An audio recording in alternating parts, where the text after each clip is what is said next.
Well, good day, everybody. This is your friend Dane Smith here from TeachBeyond South Africa, and I'm excited to be sharing today's devotion with you.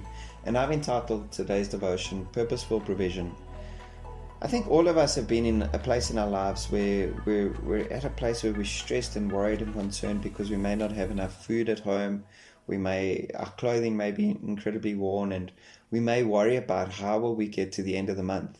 And this could be whether you're a student or a parent or a teacher or an employer, a worker, staff member. It doesn't matter who you are. I think we've probably been in this situation in our lives at some point.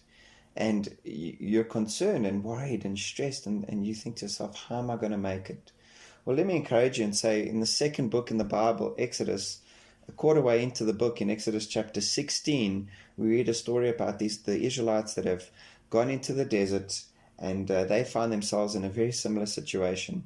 They've been in the desert for 2 months and 15 days, and they go to Moses and Aaron and they say, look around us, all we see is desert, and all we long for is a decent meal.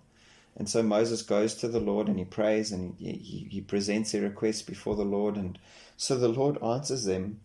And I'm just going to read Exodus chapter 16 verse 4 for us quickly. It says, then the Lord said to Moses, I will rain down bread from heaven for you. Wow. The people guard each day and gather enough for that day. In this way I will test them and see whether or not they will follow my instructions. And on the 6th day they are to prepare what they bring in, and that is to be twice as much as they gather on the other days. And so I'll chat about that in a moment. But the most amazing thing happens. So the Lord rains down this manna from heaven. In the morning it would be this wafer-like, the manna tasted like wafers and honey. So I can only imagine how delicious it might have been. And in the evening it was quail, which was a type of bird, which I presume probably tasted like chicken. Nevertheless, so God would give them, a lot of them would take an omer's full of this manna, which was about 1.4 kilograms worth. And it was just such this wonderful, purposeful provision that God would give them, this delicious food. And if it's from heaven, I can only believe how delicious it actually was.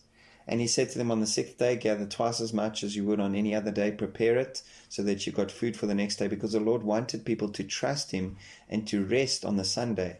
And the people that didn't do that would have, the manna would dry up, that wanted to collect on the manna on the Sunday would dry up, would be stinky, would have maggots in it, and that was the Lord testing his people.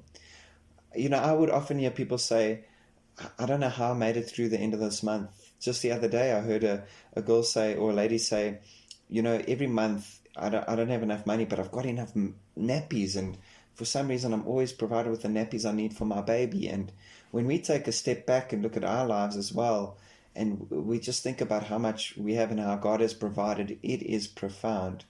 God purposefully provides for us, and that's such a wonderful thought. I love in Matthew 6, it says, do not worry about tomorrow, for tomorrow has enough worries of its own.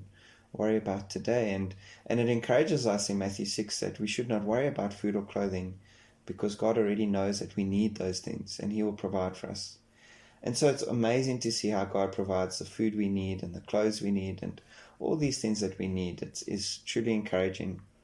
So just like the Israelites, I don't know where you find yourself, but if you're in a place where you're in need, and there's no one around to help you, I'd just like to encourage you that God knows, and he loves you, and he cares for you, and his goal and his heart is not for you to suffer. And God does purposely provide for us. So take heart, take encouragement, and I pray that you have the most abundantly blessed week and blessed day.